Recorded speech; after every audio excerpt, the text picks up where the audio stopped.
The verse on the Jester for Jesus website for today is from 1 Peter chapter 5 and verse 7. And it says this. It says, "Cast all your anxiety on him because he cares for you." Now, of course, this is Peter writing. Peter was one of the very first disciples that Jesus ever called. And he may well have, thinking back over his time with Jesus when he was writing these things down, remembered some of the words of Jesus. For example, we have them recorded here in the book of Matthew as part of the sort of Sermon on the Mount series.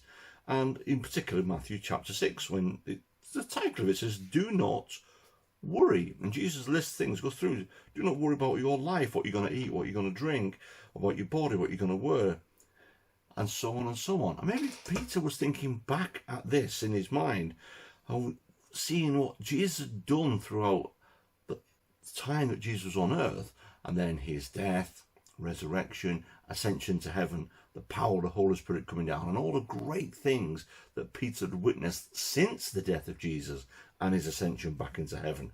The great things that he'd been involved in. Miracles here, miracles there, all kinds of things. Maybe he was thinking back to this thing, and sort of like in a way, a sort of a father figure, an elder kind of figure, where man said, don't worry.